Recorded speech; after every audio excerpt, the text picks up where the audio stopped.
Hi guys, back with me again in this channel. On today's video, I'm going to show you how to find kids-friendly apps on Google Play.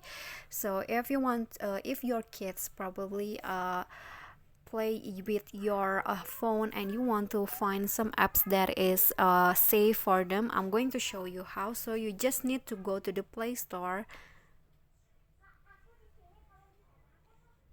and then here at the top category you'll find the kids option. Just click on this, and then here is the list of apps that is this is written here that everything here is teacher approved, so it's probably safe for your kids. So the you can also browse by age apps, age up to 5, ages 6 to 8, and also ages 9 to 12. You can find it here, and if you want to install, for example, this one, you can just open the apps or the games and click on install. Okay, so that's it for me. That is how you can find your kids friendly apps for your kids. I hope this video is helpful to you.